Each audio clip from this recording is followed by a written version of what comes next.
কাঁচা আমের আচার বানাতে হলে তেল ছাড়া এই আচারটা বানান, যে আচারটা একবার খাওয়ার পরে আপনার আর অন্য কোনো আচার খেতে ইচ্ছে করবে না। কোনো প্রকার তেলের ব্যবহার ছাড়া এবং খুবই অল্প মশলায় এই আচারটা তৈরি করে আপনারা সংরক্ষণ করে রেখে দিতে পারবেন বছর জুড়ে। আসসালামু আলাইকুম everyone, welcome back to my channel.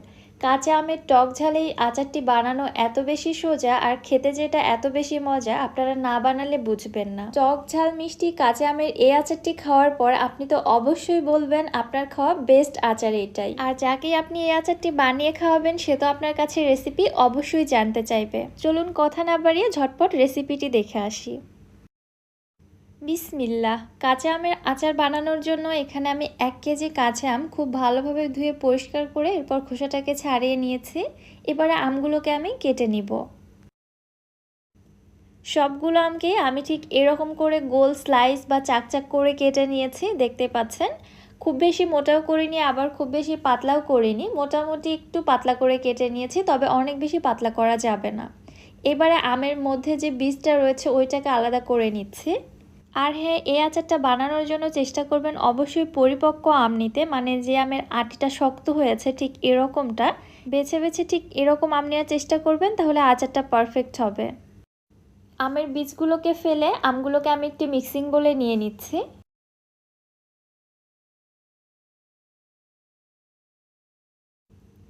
আমের মধ্যে দিয়ে দিচ্ছি 2 কাপ চিনি। যেহেতু এখানে আমি 1 কেজি আম নিয়েছি, 1 কেজি আমের জন্য আমি 2 কাপ চিনি ব্যবহার করলাম। তবে আপনারা সামান্য একটু কম বেশি করে দিতে পারেন, তবে অনেক বেশি কম দেওয়া যাবে না, কারণ চিনির কারণেই মূলত এই আচারটা যেমনটা দেখতে পেয়েছেন আস্ত আস্ত থাকবে, একদমই গলে যাবে না। চিনি যেন সবগুলো আমের গায়ে খুব ভালোভাবে কোট হয়ে যায় এইভাবে মিশিয়ে নিতে হবে। যদি কোনো আমের স্লাইসে চিনি খুব ভালোভাবে কোট না হয়, ফাঁকা থেকে যায়, তাহলে দেখবেন আচার তৈরি করার সময় আমের টুকরোগুলো গলে যেতে শুরু করেছে। এবার একটি ঢাকনা দিয়ে ঢেকে এগুলোকে রেস্টে রেখে দিচ্ছি 1 থেকে 1.5 ঘন্টার জন্য। সেই ফাঁকে আমি আচারের জন্য একটি মশলা তৈরি করে নিচ্ছি। চুলায় একটি প্যানের মধ্যে নিয়ে নিচ্ছি 3 থেকে 4টি শুকনো মরিচ, 1 চামচ আস্ত জিরা, 1 চামচ মেথি, 1 চামচ মৌরি, 1 চামচ ধনিয়া, কালো এবং হলুদ সরিষা মিলিয়ে নিয়েছি 1 চামচ, এবং সবশেষে দিচ্ছি 1/2 চামচ কালো জিরা। এবারে সকল মশলাগুলোকে চুলার হিট একদম লোতে রেখে কিছুক্ষণ একটু টেলে নিচ্ছি। মশলাগুলোকে অতিরিক্ত ভাজার প্রয়োজন নেই, জাস্ট মশলার মধ্যে সুন্দর একটা ফ্লেভার আসা পর্যন্ত ভেজে নিলেই হবে। ভাজা হয়ে গেলে মশলাগুলোকে চুলা থেকে নামিয়ে কিছুটা ঠান্ডা করে ব্লেন্ডারে জাস্ট আধো ভাঙা করে নিব। এগুলোকে একদম মিহি গুঁড়া করা যাবে না। এবার ফিরে এসেছি প্রায় 1.5 ঘন্টা পর। এরই মধ্যে আমি মাঝে মাঝে আমের টুকরোগুলোকে একটু উল্টে পাল্টে দিয়েছিলাম, এবং দেখুন আমি এখানে যে পরিমাণে চিনি দিয়েছিলাম চিনিগুলো কিন্তু গলে শিরাতে পরিণত হয়েছে। কিছু চিনি আস্ত রয়ে গেছে, তাতে কোনো সমস্যা নেই। এবারে আমের টুকরোগুলো চিনি শিরা সহ আমি একটি প্যানে নিয়ে নিচ্ছি। চুলাটিকে জ্বালিয়ে দিয়ে আলতো হাতে নেড়ে ছেড়ে এগুলোকে আমি জাল করতে থাকবো আমের টুকরোগুলো সেদ্ধ হয়ে আসা পর্যন্ত। এর মধ্যে যে চিনির টুকরোগুলো আস্ত রয়ে গেছে ওগুলো গলে কিন্তু শিরাটা আরও কিছুটা পাতলা হয়ে আসবে। এখানে পানি ব্যবহার করার কোনো প্রয়োজন নেই, এই শিরাতে আমের টুকরোগুলো সেদ্ধ হয়ে যাবে। কিছুক্ষণ জাল করে নিতে নিতেই দেখুন আমের টুকরোগুলো স্বচ্ছ হতে শুরু করেছে, মানে এগুলো সেদ্ধ হতে শুরু করেছে। এ পর্যায়ে আমের স্লাইস বা টুকরোগুলো কিন্তু অনেক বেশি নরম থাকে, একটু সাবধানে নাড়াচাড়া করবেন যেন এগুলো ভেঙে বা গলে না যায়। জাল করতে করতে শিরাটা যত ঘন হতে শুরু করবে এই আমের স্লাইসগুলোও কিন্তু তত শক্ত হতে শুরু করবে। জাল করতে করতে দেখতেই পাচ্ছেন আমের টুকরোগুলো সেদ্ধ হয়ে একদম স্বচ্ছ হয়ে গেছে এবং এগুলো কিন্তু শক্ত হতে শুরু করেছে। ঠিক এ পর্যায়ে আমি আচারের মধ্যে দিয়ে দিচ্ছি কয়েক ফোঁটা গ্রিন ফুড কালার। এটা কিন্তু টোটালি অপশনাল, আপনারা চাইলে পুরোপুরিভাবে স্টেপটা স্কিপ করতে পারেন। আমি যেহেতু ভিডিও করছি কাঁচা আমের একটি ভাইব আনার জন্য জাস্ট এখানে ফুড কালারটা ব্যবহার করেছি। আর আচারটা যেহেতু আমি একটু ডিফারেন্টভাবে তৈরি করার চেষ্টা করেছি যার কারণে এখানে ফুড কালারটা ব্যবহার করেছি। এতে করে আচারের আকর্ষণটা কিন্তু অনেকটাই বেড়ে গিয়েছে।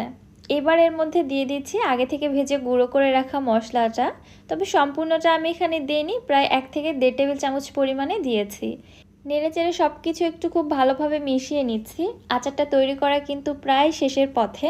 আচারের মধ্যে যে পরিমাণে শিরা দেখা যাচ্ছে এটা এই পর্যায়ে অনেকটা পাতলা মনে হলেও আচারটা চুলা থেকে নামিয়ে ঠান্ডা হওয়ার পরে কিন্তু এটা অনেকটাই ঘন হয়ে আসবে। তাই এখন আর জাল করে শিরাটা বেশি ঘন করছি না, কারণ বেশি ঘন করলে এটা একদম চিটচিটে হয়ে যাবে বা ক্রিস্টালাইজডও হয়ে যেতে পারে। তাই এই পর্যায়ে আচারটা আমি চুলা থেকে নামিয়ে নিচ্ছি এবং পুরোপুরিভাবে ঠান্ডা করে আচারটা সার্ভ করে নিয়েছি। আচারটা পুরোপুরিভাবে ঠান্ডা হয়ে আসার পর এর টেক্সচারটা কিন্তু আরও বেশি লোভনীয় হয়েছে। দেখতে যেমন গ্লাসি হয়েছে, খেতে হয়েছে তেমনি জুসি। মুখে দিয়ে খাওয়ার পরে আমার মনে হচ্ছিল এটা এত মজা কেন।